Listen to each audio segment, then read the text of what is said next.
everyone, and welcome. I'm Gabriella Schulman, and this is a special conversation presented by Henry Productions in the support of our upcoming film for Love of the American Dream. This project is more than a film. Its mission to reconnect with what the American dream really means in today's world, especially for the next generation. Today's conversation is part of our ongoing effort to bridge the gap between politics, culture, and community, and to explore where hope still lives in a divided America. And now I'm honored to welcome our guest, Treasurer Michael Zuren of Lake County, Ohio, a public servant and a financial steward who brings a unique perspective on the nation's future and what it means to pursue the promise of the American dream. Now I'm honored to welcome our guest, Treasurer Michael Zuren. Treasurer, welcome and thank you so much for being with us today. Before we dive into some of the broader issues, I wanted to begin with something a bit closer to your daily work. As treasurer, you're directly responsible for managing public funds. That's a serious responsibility, one that impacts schools, infrastructures, services, and the lives of everyday people. How does managing public funds help you preserve community trust and strengthen the American dream? I think that's a fantastic question. There's a lot to being a treasurer, more than just collecting property taxes. One of the biggest parts of the job is managing public funds. So, and I believe that has a direct correlation to the American dream, because ensuring financial stability and opportunities for the community is a big part of managing the investment portfolio for the county. So, responsibility and stewardship, I believe, is extremely important. That's one thing I take great pride in. When I took office, we really looked at all the different ways that you can invest money, all the different options that we have with agencies and treasuries and CDs and savings and all the different things that where we could invest money at the safest level with the greatest return, because the greater the return, the more opportunity that the county has to get things done without raising taxes. And managing funds often has an effect on economic opportunity in the county, because some of those funds directly correlate to businesses that are in the county that may offer jobs and more opportunity.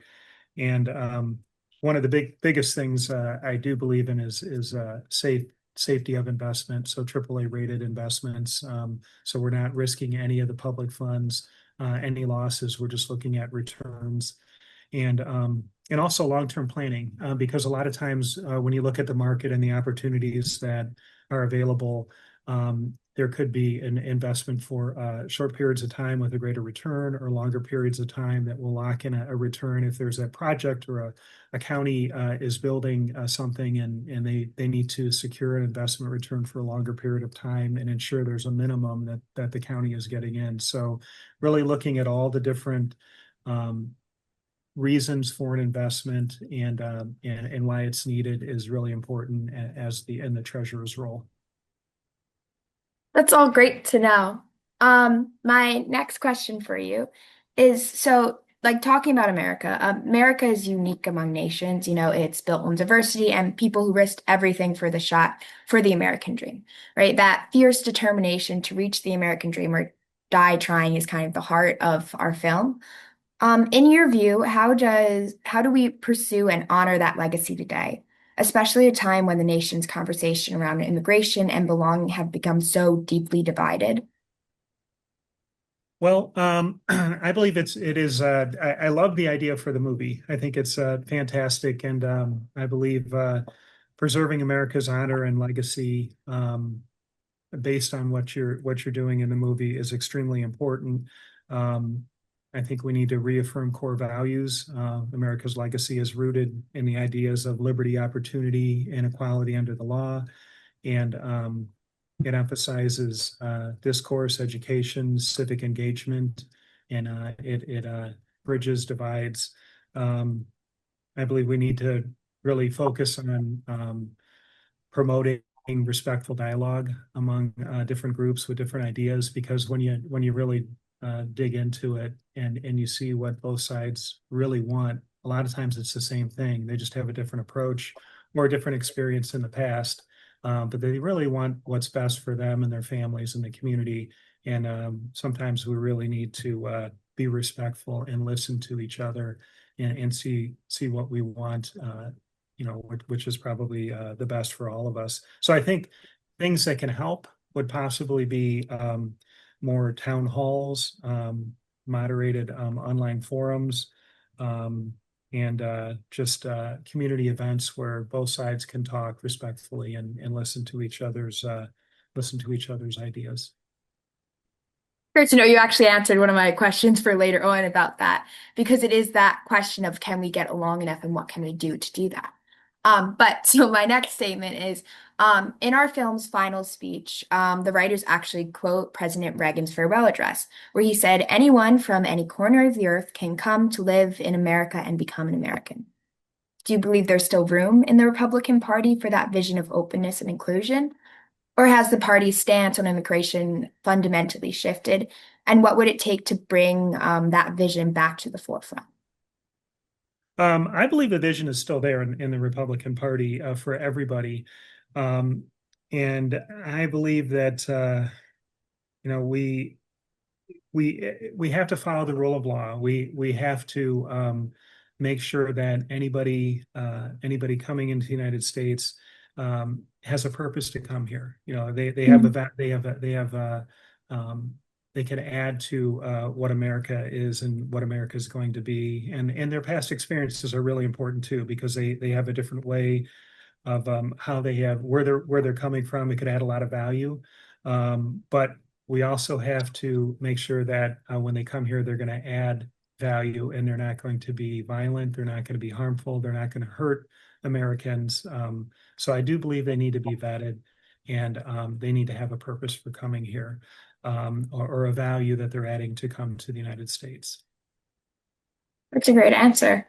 Um, so my next question, it's a little like off the side, but our project is driven by a diverse team of interns from across the country, right? We all have different nationalities, backgrounds, perspective. We're all contributing our talents to make this vision come true.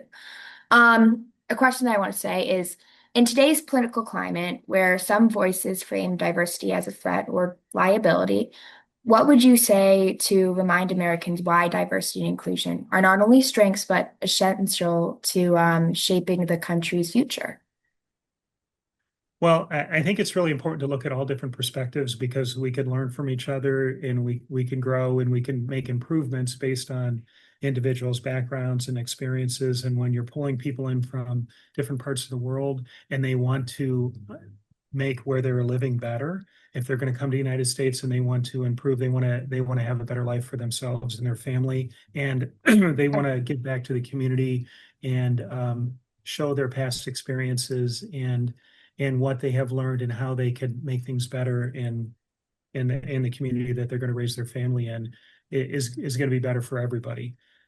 So improvements and adding to the talent pool of people working, I think improves everyone's situation. So everyone has something to add if they want to look at it as where they want to live here and raise a family and make a positive impact.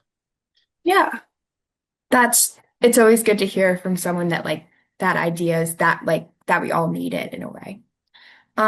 So, speaking about my team, right? They were deeply encouraged in not just shaping the film, but also questions that we're exploring here today. Here's a couple that they wanted me to bring up.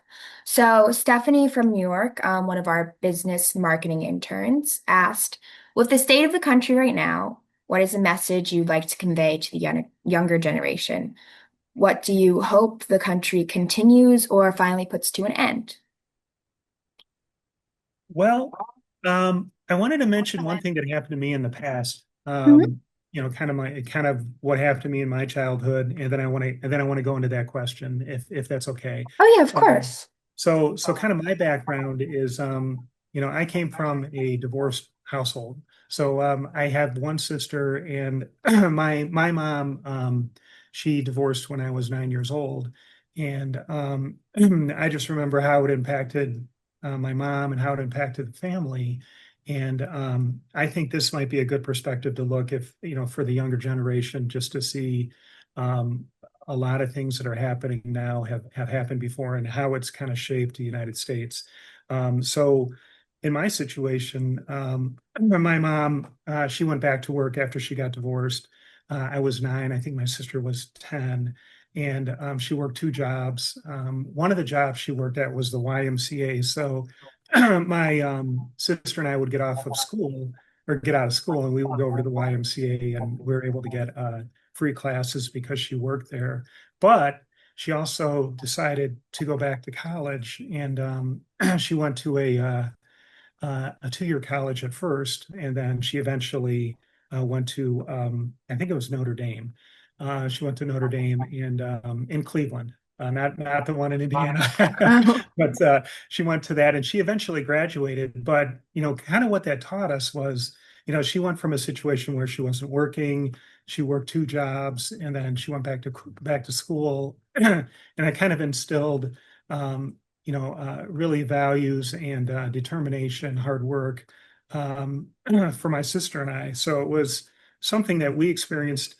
I'm older now, but when that happened, I was 9, and that was when I was going into high school, basically 9 to 14, and it just taught me a lot. So when I look at the younger generation and about the United States, the United States has so much to offer, and a lot of it is built on individual characteristics and individual determination. So if somebody wants to get ahead, there is so much opportunity out there that they could strive for and work towards. And a lot of times, especially in the United States, we have these experiences in our childhood when we're growing up. It could be divorce, it could be something that happens in the family, but hard work, determination, seeking opportunity, bettering yourself, and people around you is so important. So I would say that there is more opportunity than ever in the United States. And if somebody wants to take that, if they have a dream or a vision of what they want to do, that opportunity is there. That's great to hear. I feel like, especially right now, because we've been questioning the last interview I did, actually, we were talking about if the American dream does still exist. And hearing this, this is your story. Like, it's fun. It's interesting to hear that these stories are still happening and that it's going to continue to happen. And that we do have these opportunities are exciting for me, at least. Like, I'm going into the job market and beginning like that journey, and to know that I can have those chances are exciting to know. But sorry, I was a little spiel. But the next thing one of our interns said, Finn from Florida, one of our creative marketing consultants, sent in this question. With so many issues and so much outrage currently plaguing the United States, how do you hope to achieve balance between protecting human rights and providing quality of life? And do you believe that both parties can still find a responsible compromise? Oh, sorry, a responsible compromise? Absolutely. Human rights, equal protection under the law, freedom of speech, and the right to a safe community. Those need to be guaranteed by the government. That is really a non-negotiable topics that I would see as a leader. Quality of life. It's extremely important. There has to be a base where there is housing, there's uh, uh, good schools, um, access to healthcare, economic opportunity, food. There's some real basic quality of life issues that I believe the United States is handling fairly well. They always need to look at these, but they're so important. People go through crises, people go through things in their life, whether it's a heart attack or divorce or things happen. And there has to be a safety net because we want the best for the community as a whole and everybody in the community and to help them recover and then and then give back to the community as a whole and take care of their family is so important. So there has to be something where people are helped at some point so they can get back on their feet and they could recover. So extremely important, human rights, quality of life, and I believe the United States really has a pretty decent safety net at this point to help people succeed. So now for my final question. It's more of a statement, but at Henry Productions, we believe in America and the promise of the American dream. That belief inspires us to create this film.